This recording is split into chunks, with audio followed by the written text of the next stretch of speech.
even the most, those that would take the Old Testament as being fairly literal, even they would think that the sacrifices are no longer. Without really realising that something had to happen for the sacrifices to be removed. Yeah, I mean, even if they think about it at all, I don't know, obviously, Yes. how they think, the Orthodox. But, you know, humanity manages to get through and around and above and below. And when I say all these things, I say with the greatest respect to the people that we're talking about. But how can they possibly know? I don't know. The enemy also comes against Jewish people, don't forget, in any ways. There's a veil, there's a blinding, a hardening in part, until the fullness, and so forth. Amen. I don't know. I don't know. It's very confusing. Before I found the Lord and got saved, I didn't know how to answer people when they said, well, what did Jews believe? Well, we believe in God. We don't believe in Jesus. Well, that was one of the big things. You don't believe in Jesus. It's the negative side. And that it was more of a way of life, how to live your life in a good way, in a way of not hurting anyone. It's kind of legalistic thing. Right. But I never saw much in the way of anything spiritual in it. Now, if there are any Orthodox Jewish people watching this, I'm probably going to get phone calls and things saying, well, you know, come and do this and see that. But that's as far as I understand. Yeah.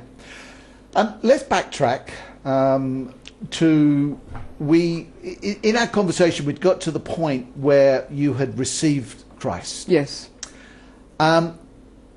And you were still in show business to one degree or another, plays, musicals, I think you said, jazz singing. And concerts, concerts.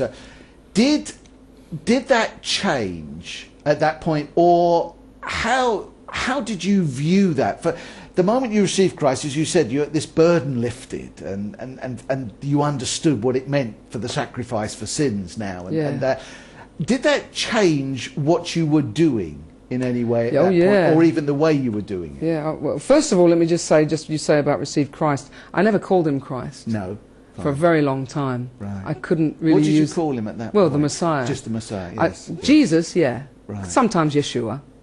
But Jesus, because he was Messiah Jesus to me. He was Messiah Jesus. But the word Christ had so many connotations. It took me many, many years before I could do that. And I still choose the times. Anyway, no, doing the things that I did in show business at that time as a new believer, I had to get rid of some of the songs I was singing. The Lord was convicting me of the lyrics of some of those things. And I had to turn down certain things. Interesting. I was offered things that I would have jumped at. But it was like almost immediate. I knew that there were certain things that I couldn't take. And it wasn't a conscious, in other words, it wasn't, oh, I mustn't do that.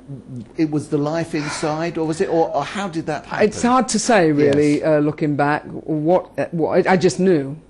I guess it was the life inside. But also, some of the things were pretty obvious. You know, things with language, things with just that would be offensive to me now that weren't offensive before. Interesting. That was immediate, actually. I found, you know, certain things were offending me almost straight away in terms of language or blasphemy that didn't bother. I was there with the rest of them before that, you know. Yeah. I was in show business. So, no, I also had opportunities to speak to people. I was in show. I did a panto.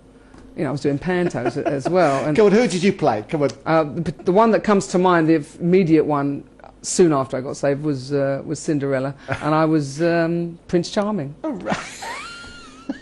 Of course, who else? Yeah. So, well, it's a lousy part, but I was able to speak to members of the cast about Jesus and give them things to read. I was in there straight away. I wanted everybody to know. Yeah. And how did they receive that? Because obviously many of these people would have known you before and would have known... Well, they would have known of me, not necessarily... but how did they receive that? I mean, was it sort of... Who is this? But was she done? You know, has she gone off a rocker? Well, I didn't. I mean, I wasn't going off spouting things all over the place, and obviously it was probably less than I would be now. Just that generally it was all right. Right.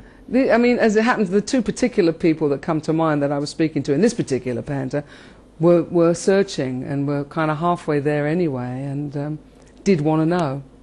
So I would tell them how I found, because people don't, always understand how you can be Jewish and be a Christian, etc., etc. Yeah. So I'd explain that and maybe quote something from the Bible. That was okay. It was in the jazz things, concerts with Humph and my band, and I would be giving out a little bit later on my CDs, and video, and later DVD, and it was like, oh yeah, all right, yeah. Yeah, I saw it. Very nice. Yeah, very nice. In the jazz world, there's a lot of sort of atheism, really, yes, and humanism. Yeah. It's great music.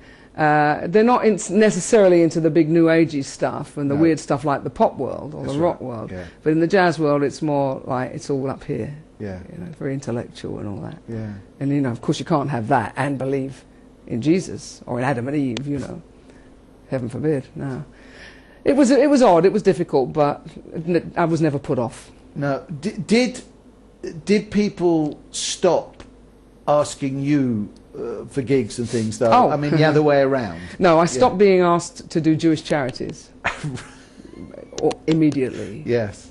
Yes. Which, fair enough. I understood. Yeah.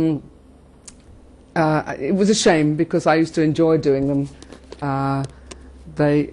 And I wanted to continue doing them, but I didn't argue with people. The sad thing is that people generally didn't want to just come to me and ask me about it, but just like, that's it. Well, fair enough, because of all the horrible things that have been done in the name of Jesus to Jewish people, right, down through the last couple of millennia. And so I did understand it, because I knew how I was when I first heard of a Jewish person who believed in Jesus. How can that be? That was one of the first questions I put to Bob and his wife. Right.